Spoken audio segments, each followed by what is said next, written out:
Well, hey, my name is Jeff. I'm part of the teaching team here at Rainier, and we are so grateful that you've chosen to join us as we start a brand new series this morning called Movement.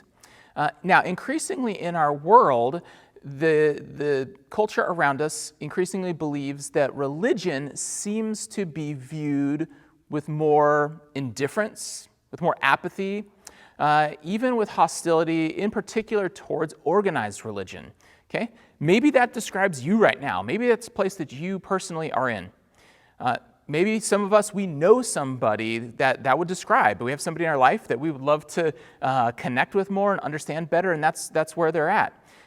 But the question really isn't whether or not people view organized religion as somehow part of the problem in our society. The question I want to ask today is that the thing that makes the most sense of the evidence? Is that viewpoint what makes the most sense of the evidence if we really look at it?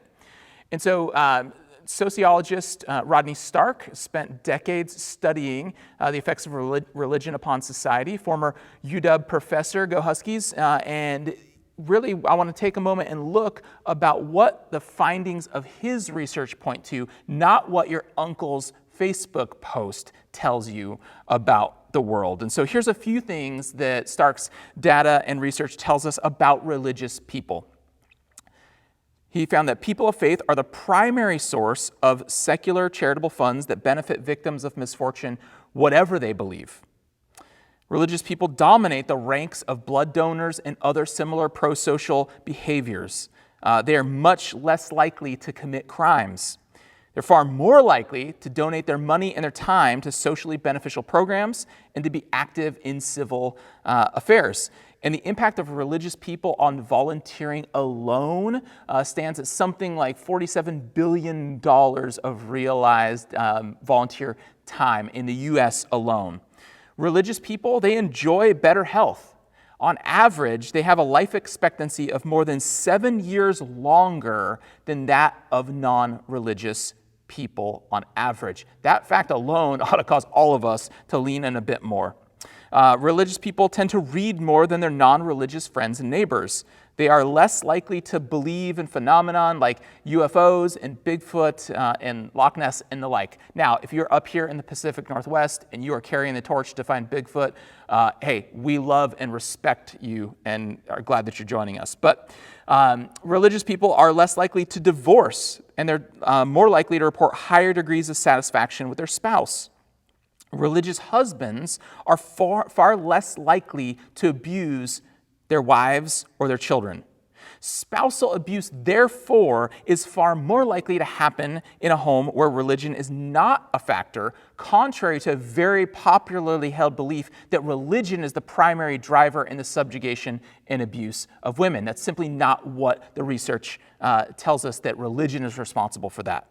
Religious fathers are more likely to be involved in youth-related activities such as coaching sports teams or leading pro-social groups. Religious students tend to perform better on standardized achievement tests. They're far less likely to drop out of school. They obtain better jobs upon graduation and are far less likely to be on unemployment. And these studies consider factors including race and geography across the U.S. in these studies. And then lastly, out of 247 studies done between 1944 and 2010, over and over again, religion has been seen to have a positive effect on society in regard to crime, to delinquency, and deviance. I'm not sure what those last two exactly mean, but again, you kind of get the sense in the picture there. This is, again, one sociologist body of work over the course of his career pointed to this is the effect that religion has upon society. But really, the question, I read all that, I share all those findings with you because I want us to ask ourselves an honest question. What if faith does indeed help us live longer and healthier lives? What if faith is a positive factor for good in society, whether or not we personally want to be part of it at the moment? What if it's true? And if you're curious about the effects of Christianity in particular upon society throughout the centuries, I would encourage you to pick up a book, John Dickerson's Jesus Skeptic. A journalist explores the credibility and impact of Christianity. And yet, increasingly, people are moving away from faith as a central source of stability, of guidance in their life. The Pew Research Center, one of the most reputable research organizations in the United States, in 2007, they began tracking just the religious habits and identifications of Americans. And so in 2007, they found that for every individual who indicated that they were a spiritual none, meaning that they indicated spiritually nothing, unaffiliated, no spiritual background or belief. For every one person who indicated that, there were 5 individuals who indicated that they were a Christian. Today, that ratio is 3 to 1. And for those of us who are people of faith, we can see that trend line. We can hear a stat like that, and we can grow very concerned or very angry very quickly about people, about forces that we believe are anti-God or anti-faith and that are leading to this happening. Okay, but here's what I want us to pause and know right now, right out the gate, that the greatest challenge to the church, the greatest challenge to faith in Jesus today is not atheism, it is apathy. The greatest challenge we face is not atheism, it is an apathy towards all things related to Jesus and Christianity. Now, collectively, we just know this, our culture has grown increasingly apathetic towards the Christian faith. Now, the bright spot in all of this is that those who are in the younger generations who are actively seeking to follow Jesus tend to be more all in. They tend to view all of the facets and aspects of their life through the lens of faith. They're less likely to kind of believe in a health and wealth version of Jesus, kind of a baptized version of the American dream Jesus. They're less likely to view faith in Jesus like that, and instead just view all of the aspects of their life through that lens of following Jesus. Now, whether you are young or old, what we want to help you do as we begin the series is to either discover or rediscover the importance of having a spiritual foundation in our lives, or help to have those discussions better with people that you do know and share well. And so this morning, I encourage you to listen for yourself or to listen well for somebody else in your life to help recapture a sense of openness spiritually to who God is and how He's pursuing us currently in our lives. Because we're all on a journey, whether we realize it or not. Whether currently you might be just disbelieving that God is a part of your life, or you don't want Him to be any part of your life, if God is there, He is pursuing you. And so we're all on a journey of the pursuit of God, whether we realize it or not, if He's there. Now, many of us have been following Jesus for decades through the twists and turns, the ups and downs of our life. But as we start our series together, what I want us to do is to look and take stock at how do we approach spiritual apathy and begin to move to a space of spiritual openness. And I believe that begins with gaining clarity on where we are at. And so we're going to be in this series looking through the book of Acts, and we're going to be looking at this account and see the lives of real people in this book and the different places that they are spiritually. And those different places they are spiritually can help us identify maybe where we are at and help us see what a next step of faith might look like. The book of Acts is a book in the Bible. If you don't have a Bible, we encourage you to download a free digital version of that through the Bible app on your app store. But we're going to open up to Acts 17 in a moment. And again, as we look at these accounts, we're going to see 5 different places that we might be in spiritually, or 5 different places that people might be in spiritually, and how we can take a step from apathy to openness, or how we can help somebody take a step from being spiritually apathetic to becoming more spiritually open.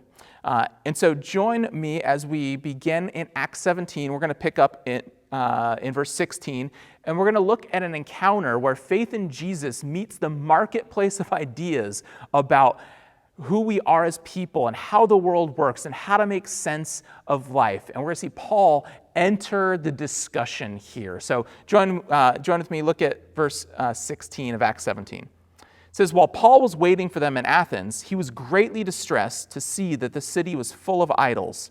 So he reasoned in the synagogue with both Jews and God-fearing Greeks, as well as in the marketplace day by day with those who happened to be there.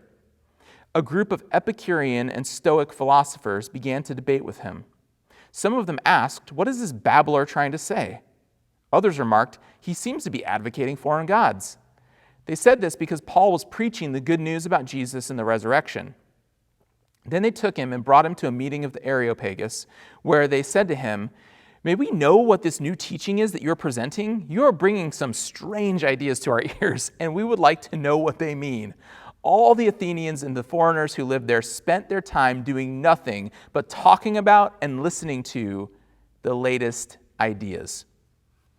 Okay, there's a lot to understand and unpack here what's happening in the passage. We're actually going to give you a kind of a bonus podcast to explain these different groups of people here and what the Areopagus was a little bit more in detail. But all you need to know now is that these groups meeting are kind of like the social media and internet of the day. This is where all the discussion about what's happening in their world and the way to view life is taking place. And so similarly, this is taking place at the Areopagus in the 1st century AD.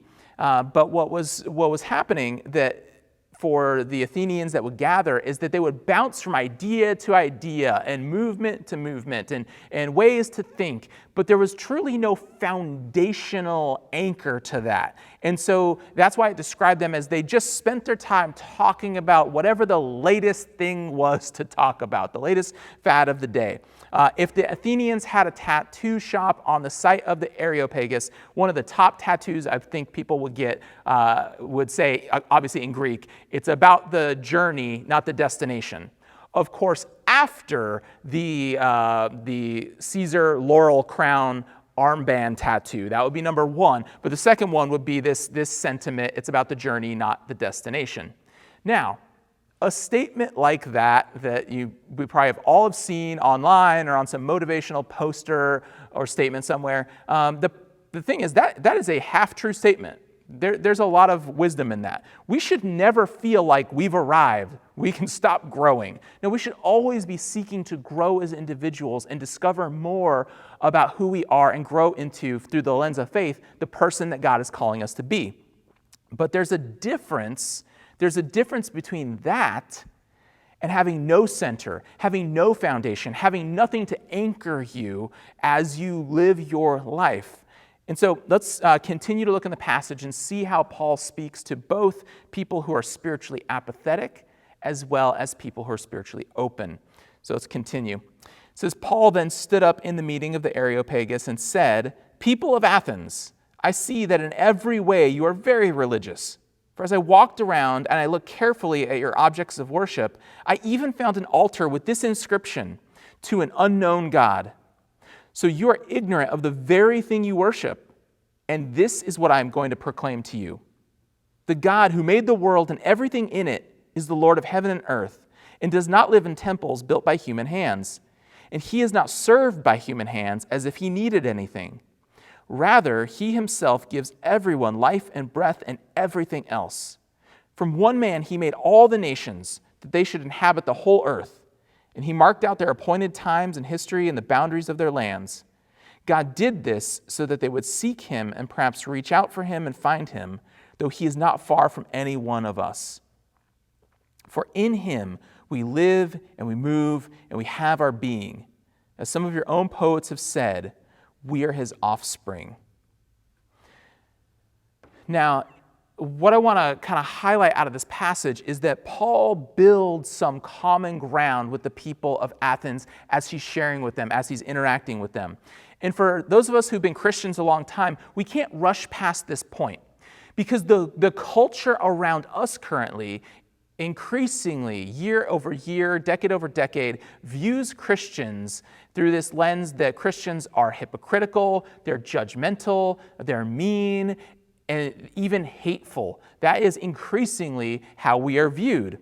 And I think, unfortunately, some of that is due to the posture that Christians take, that we assume we should be against the world. We should be taking a stand against the world. We should be antagonistic towards it. Because after all, the world is evil, right? There's a lot of bad things happening. We need to take a stand. And if this is our mindset, this antagonistic, opposition to the world. We've missed what it means to walk like Jesus in the world around us, because that's not how Jesus conducted his ministry. That's not how Jesus met people and interacted with people. And so, yes, we are, as followers of Jesus, if that's where we're at, we are to reject the values and the behaviors that are contrary to the ethic of Jesus, that are contrary to walking in the way of Jesus. But that never means that we are supposed to attack the people whom Paul describes here, as he has that quote in Acts 17 there, that we are his offspring. Every single person is to be viewed as a child of God.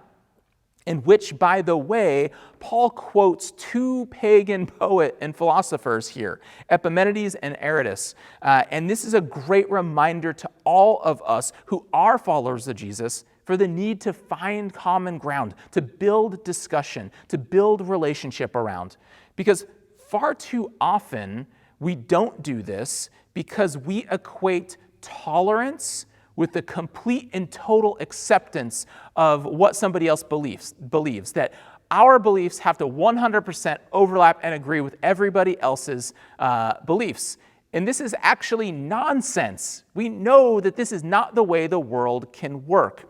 I love what Tim Keller says about tolerance, and I love the way he reframes this discussion about tolerance in our world. He says that tolerance is not approving an opinion you do not hold. It's about treating the person who's saying what you can powerfully disagree with respect, with humility, and with love. And I believe that we actually have to redefine tolerance, how Keller describes it here, if we're going to have any sort of meaningful dialogue with one another when we have differences. We have to get here, right? Because again, it's nonsense to think that we're all going to believe the same things all the time, 100%, that we can get there, right?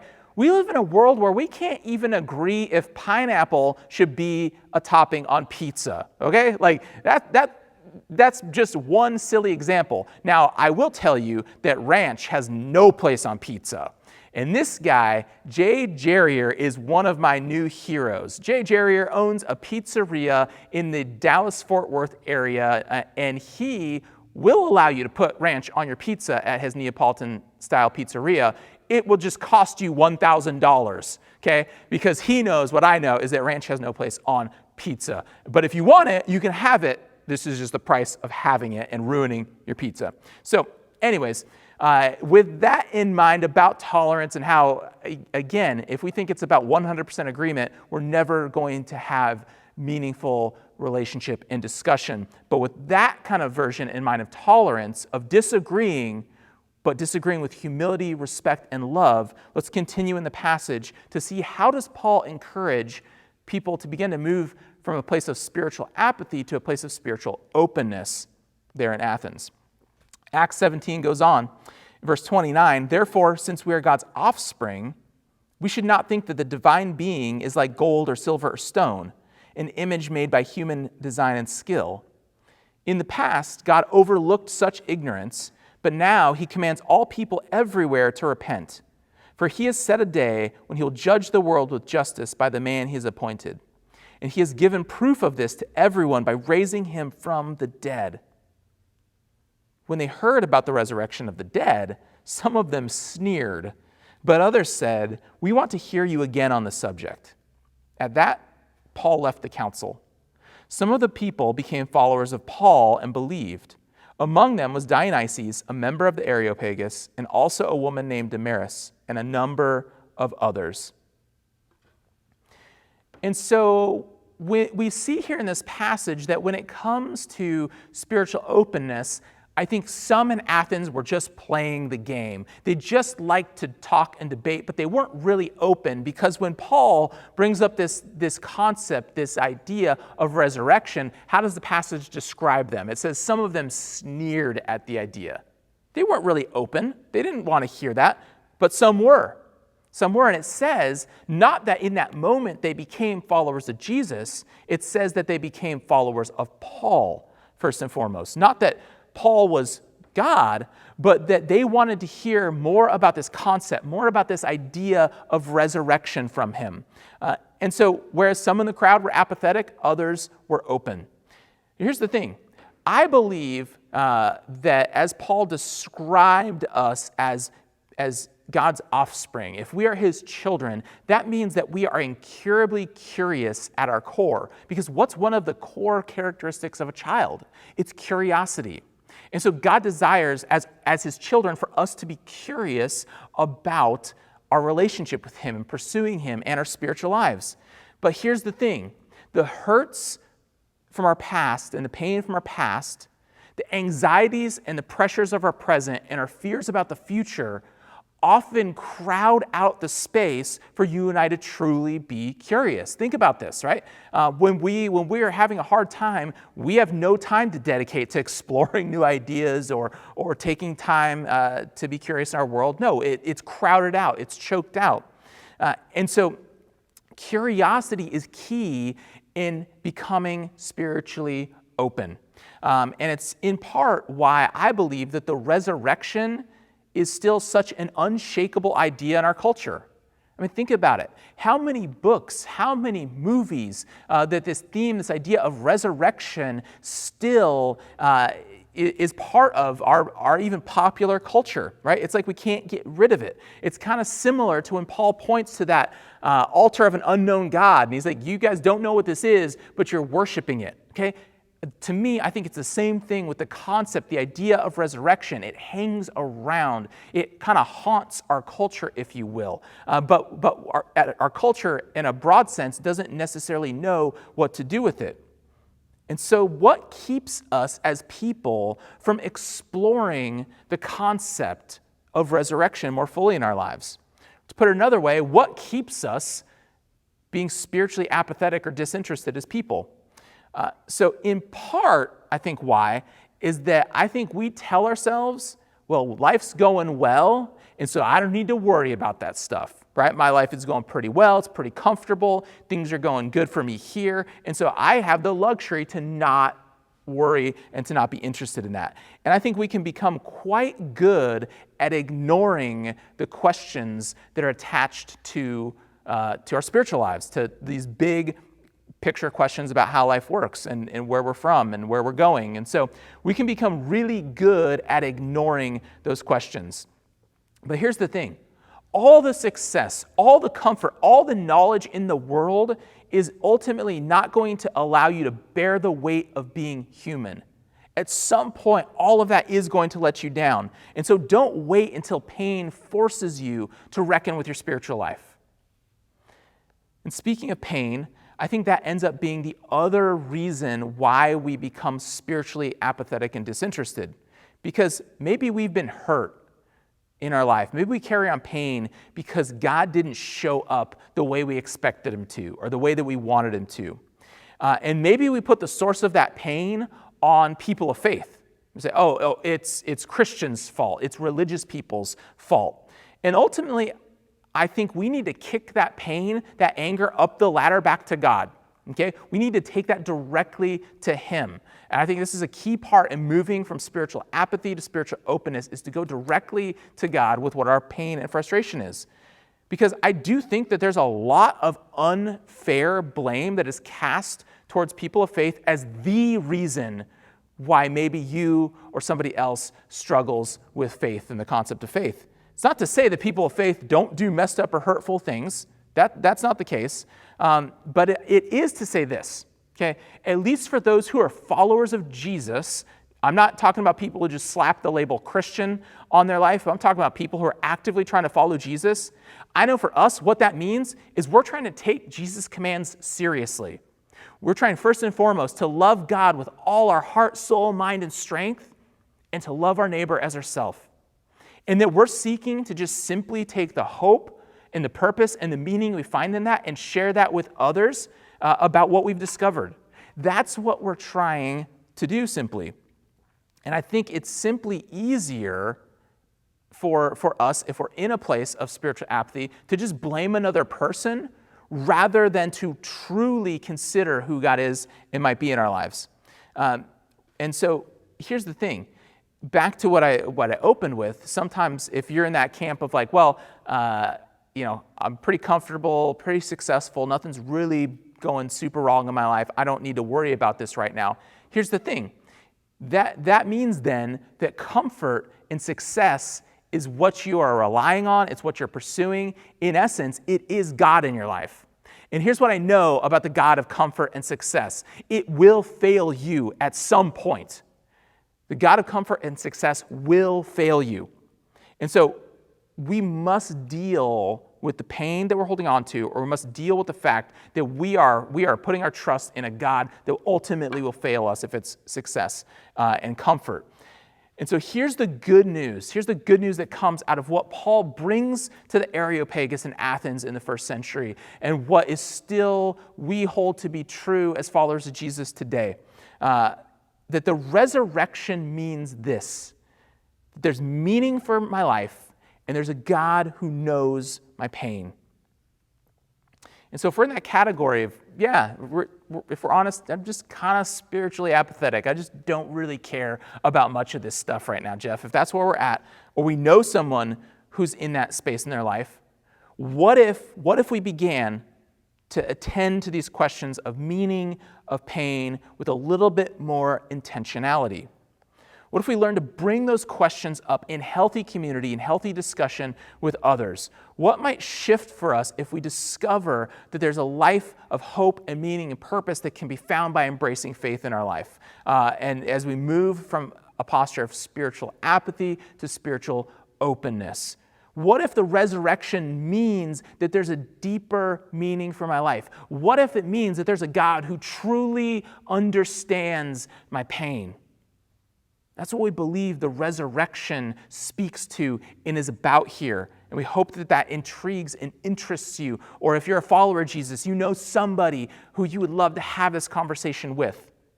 And that's why we're all in on following Jesus here. It's why the church exists. Because if the resurrection is true, there is no other conception of God that people have held to that can allow us to know a God who knows our pain. Right? Because we believe that Jesus came somehow, God in the flesh. He lived among us. He ate, he slept, he wept, he bled, and he died in order that we might be able to know God, because God took the first step in becoming like us, truly commiserating and knowing our pain. There is no other conception of God that paints that picture of how God could meet us, how God could truly know our pain. And so, where do we begin? Where do we begin? For those of us who, again, would identify, I'm kind of spiritually apathetic right now. I just don't care about any of this stuff. Can I just ask you to do one simple thing? Would you be willing to just bring one question about faith to a Christian that you know in your life? Right? Just ask them just one question, something that you would love to understand more fully. Because here's the thing. I think at worst, you're going to have an interesting conversation, and most likely you're probably going to understand that you have some stereotypes about Christians that aren't necessarily true and accurate. If you are a follower of Jesus, and you're trying to think of like, okay, I know somebody who's spiritually apathetic in my life. I don't know where to begin. Hey, would you be willing to just be present and listen? Listen to somebody else and where they're at in their journey.